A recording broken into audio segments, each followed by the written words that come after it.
Salut tout le monde, on se voit pour une nouvelle vidéo de conseils. En fait, c'est pas vraiment des conseils, c'est plus je crois un partage d'expérience. Ouais, je dirais plus comme ça en fait, partage d'expérience. C'est mon expérience, je vous la partage. Donc aujourd'hui, on va parler de conseils sur la publication. On me pose beaucoup de questions sur comment tu as publié, qu'est-ce que tu conseilles, ce qu'il faut faire, ce qu'il ne faut pas faire.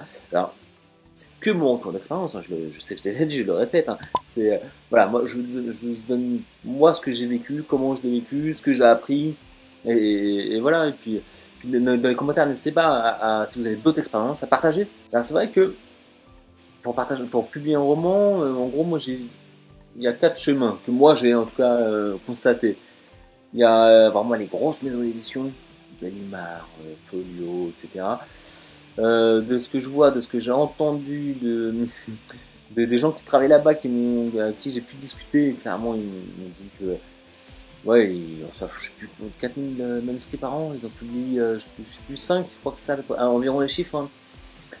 Hein. Donc voilà, donc c'est plutôt très compliqué et en plus généralement ils publient pas comme ça, enfin ils aiment aller chercher aussi, voir ce qui fonctionne comme petit auteur sur internet, ceux qui ont fait eux-mêmes un petit peu des choses qui commencent à se faire connaître, qui ont gagné des concours, etc. Et je connais beaucoup de gens qui me disent j'ai envoyé des dizaines, des centaines et j'ai jamais eu de réponse. Bon, je suis désolé, ma lumière va me couper, bon, je continue quand même, c'est pas grave. Si admettons vous pouvez consacrer jusqu'à aller 100 heures de temps à essayer de trouver une maison d'édition, je pense que consacrer 99% de ce temps à chercher une grosse maison d'édition, c'est énormément d'énergie, de temps perdu. Bon, voilà, je pense, voilà, c'est mon avis. Ça, c'est pour les grosses maisons d'édition. Donc, du coup, qu'est-ce qui reste? Vous allez me dire, oui, mais qu'est-ce qu'on fait du coup? Alors, il y en a qui font les maisons d'édition à compte d'auteur. Compte d'auteur ou carrément l'impression. Carrément, ils appellent un imprimeur et ils leur donnent leur maquette, tiens, imprime-moi ça. Alors, ça, je pense qu'il ne faut pas le faire. Vous allez dépenser énormément d'argent. En fait, vous dépensez de l'argent pour publier votre roman. Un roman, ça coûte 10 euros. Vous en voulez 100, vous dépensez 1000 euros. Non seulement vous allez dépenser énormément d'argent, mais en plus, il faut le vendre minimum le prix de la TVA en plus, le prix de la marge du magasin en plus, si vous faites des dédicaces. Donc, c'est-à-dire que si vous l'achetez 10 euros, il faut vendre votre roman minimum 20 euros pour vous espérer pas trop perdre. Il faut vendre tout votre stock pour récupérer quelque chose, quoi. Ah bon, bref. Et en plus, les romans, ils n'ont pas d'ISBN, donc ils ne sont pas référencés.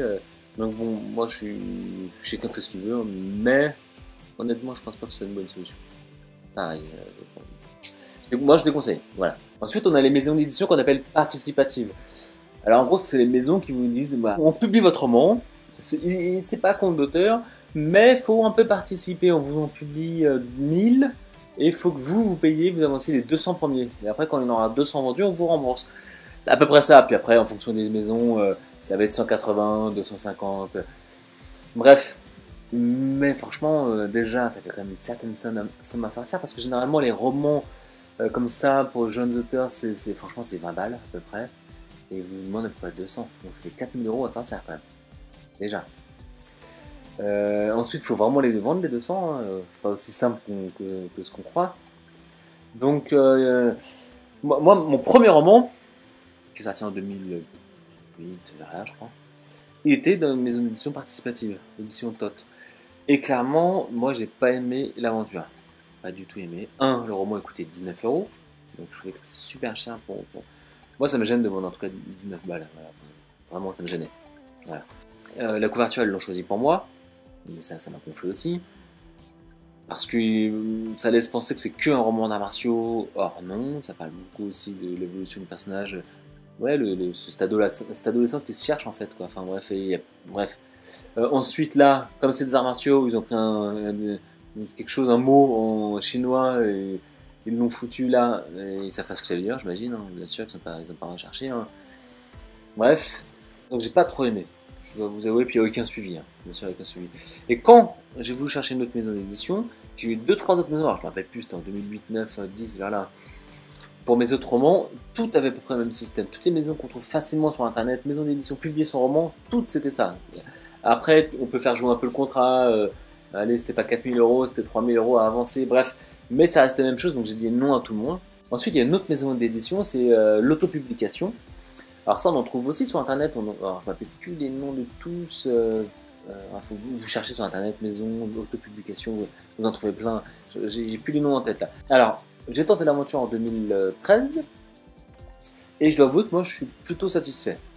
En tout cas, pour ce que j'ai envie de faire, c'est-à-dire faire mes romans, les proposer, les mettre à jour quand je veux, choisir la mise en page, choisir la couverture, avoir des prix qui pour moi sont abordables, franchement. Enfin, eh bien, je trouve ça plutôt cool. Voilà, au jour le jour, je l'avais ressorti dans une maison d'édition en autopublication. J'avais même ajouté 150 pages, voilà, il y en a un qui fait 300, l'autre qui fait 450, un truc comme ça. Et le prix, j'ai le prix, il est à 13,99. Donc on est quand même 5 € de moins, 150 pages de plus. J'ai pu choisir tout, la mise en page, la couverture, etc. Il n'y a pas de stock, donc ça c'était plutôt cool. Oui, voilà, il n'y a pas de stock, donc du coup en fait il y a quelqu'un qui commande 3 romans, il y a 3 romans qui sont produits, quoi. Enfin, il n'y a pas besoin d'avancer, il n'y a rien à payer, zéro. Moi j'ai jamais payé le moins de centimes, donc c'est plutôt cool. Moi, mon expérience, elle est celle-ci, c'est que je trouve que l'autopublication, quand on se lance, ça peut être super.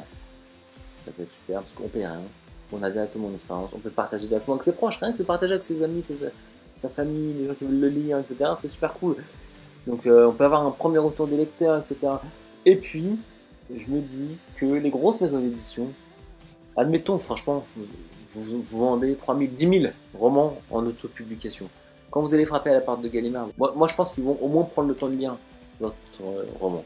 Voilà, c'est que mon avis, c'est que mon retour d'expérience. Ça coûte rien, ça prend du temps parce qu'il faut faire la mise en page soi-même, il faut créer la couverture, ou connaître des gens qui savent faire. Bon bref, moi j'ai de la chance de déjà connaître un peu des gens là qui font un peu tout ça, et puis moi-même avec l'expérience j'ai un peu appris aussi, mais je suis plutôt très satisfait de l'autopublication.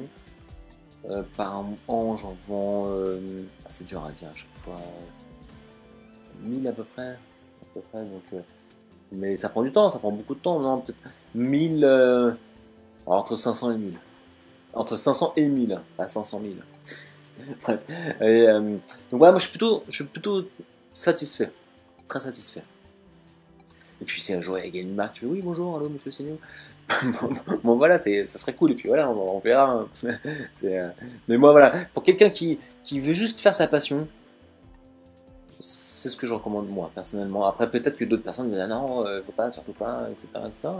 Voilà, c'est mon retour, je suis très content, je continuerai à le faire. Si vous avez des questions, n'hésitez pas dans les commentaires. Si vous voulez vous abonner sur ma chaîne, n'hésitez pas. C'est une chaîne qui, en fait, je partage ma passion sur cette chaîne, qui est le cinéma, mais l'écriture aussi, puisque voilà, j'écris des romans, enfin j'écris des scripts, des romans, des trucs comme ça. Donc je partage tout ça, je fais des petites vidéos conseils, enfin vraiment partage d'expérience. Donc n'hésitez pas à vous abonner si jamais vous voulez suivre mes aventures. Allez, bonne soirée.